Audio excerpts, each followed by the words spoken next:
Bonjour très chers frères, avant de commencer cette émission, je pense à nos frères et sœurs de l'Est, de Beni, de Butembo, de Siro, qui sont en train de passer des moments difficiles et pénibles. J'encourage le FARDC, nos vaillants soldats qui sont tombés et ceux qui sont restés, qui continuent la lutte.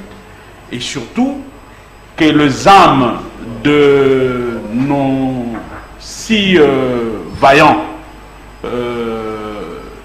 chargés de sécurité du parc de Virunga, ouais, qui sont tombés, je crois, dimanche dans une embuscade vers la partie est, reposent éternellement en paix et nous partageons cette douleur avec leurs familles respectives. Malgré qu'à l'Union sucrée, les gens se disputent des postes et surtout à la cité de l'Union africaine, les gens qui sont en train de boire du champagne calmement comme rien n'était à l'Est. La question de la transhumance politique. J'ai raison le professeur Jacques Njoli. J'ai raison tout à fait mon frère qui est à mes côtés, Patrick. Mais je l'ai dit ici, Guélongue. Tu m'as demandé, Tiben, tu as changé de casquette, tu n'arrives plus à parler. Je t'ai dit que je suis dans ma casquette d'un kabiliste convaincu. Je suis dans une situation d'un homme qui adhère à une vision, à la vision de Joseph Kabila, qui est dans les idéaux du FCC du PPRD. Je reste constant. Parce que ceux qui traversent, ce sont qui? Qui sont-ils, ces gens qui traversent? Ce sont des opportunistes, ce sont des profiteurs, ce sont des vagabonds politiques, en quête de positionnement.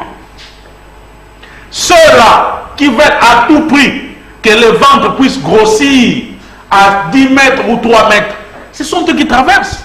Je t'avais dit ici, toujours. Mais cependant, l'FCC c'est vide, hein? Merci. L'FCC c'est vide de qui?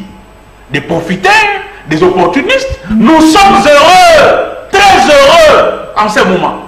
Parce que tous les profiteurs, tous les opportunistes, tous les vagabonds politiques qui faisaient ombrage au chef, pour qu'enfin les chefs ne puissent pas entrer en contact avec les vrais capitalistes permanents comme nous autres, maintenant, nous savons la facilité de voir l'autorité morale. Nous avons maintenant la facilité de parler, de discuter avec les chefs à tout moment. Vous dites ça à Lambert Mende? Non, je m'adresse à personne. Mais je m'adresse à ceux-là qui ont traversé et qui sont encore en route en train de traverser vers la cité de l'Union africaine. Ils sont encore à mon magasin, ils ne sont pas encore arrivés. Il y a les embouteillages des Sosimat. Ils sont pris dans les embouteillages. Donc, je m'adresse à ceux-là. Aujourd'hui, c'est une fierté pour nous. Parce que nous sommes en train de traverser, certes, une période difficile, mais une période déterminante pour notre avenir politique, l'avenir politique du chef et de notre famille politique. Enfin, le chef aura compris qu'il était entouré de qui? De profiteurs. Qu'il était entouré de qui?